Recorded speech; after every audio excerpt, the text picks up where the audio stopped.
এখনও আশুলিয়ার খোলা বাজারে বিক্রি হচ্ছে নিষিদ্ধ পলিথিন ব্যাগ। সরকারের কঠোর নির্দেশনার পরও তা কার্যকর হয়নি। খুচরা ও পাইকারি বাজারে এসব নিষিদ্ধ পলিথিন প্রকাশ্য বিক্রি ও ব্যবহারে মারাত্মক হুমকিতে পড়ছে পরিবেশ ও জনস্বাস্থ্য। মাঝে মাঝে এসব পলিথিনের গুদামে ঘটছে অগ্নিকাণ্ডের মতো ঘটনা। তবে সবাইকে সচেতন হবার পাশাপাশি প্রয়োজনীয় ব্যবস্থা নেওয়ার আশ্বাস উপজেলা প্রশাসনের। আশুলিয়া থেকে মোহাম্মদ শাহিন আলমের তথ্য ও চিত্রে ডেস্ক রিপোর্ট।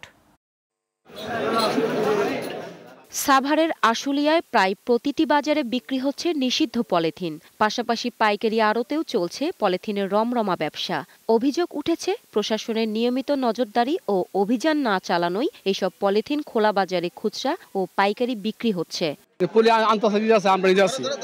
আমরা করা কিছু নাই, শুরুতে যেখান থেকে উৎপাদন হয় ওইখানেই আপনাদের পদক্ষেপ নিতে হবে, তাহলে সেটা বন্ধ হবে। পলিথিন না বেচলে দেখা যায় এত টাকা ভাড়া দেবো কোত্থেকে আমরা, এটা হলো মূলত সমস্যা। আবার কাস্টমারের চাহিদা আছে। যেহেতু আমাদের বিপুল কিছু বাই করে দিচ্ছে না, এখনো সরকার যদি বিপুল কিছু বাই করতো আমরা বেচা বন্ধ করে দিতাম।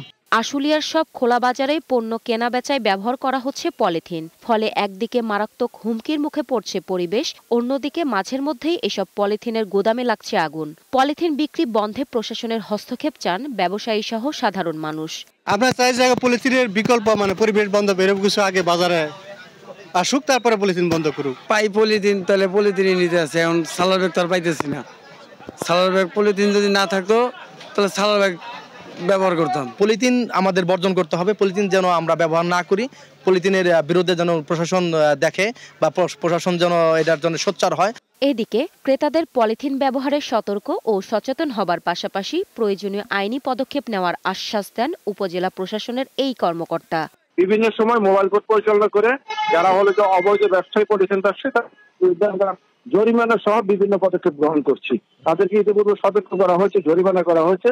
উপজেলা প্রশাসনের পক্ষ থেকে এটা অব্যাহত থাকবে।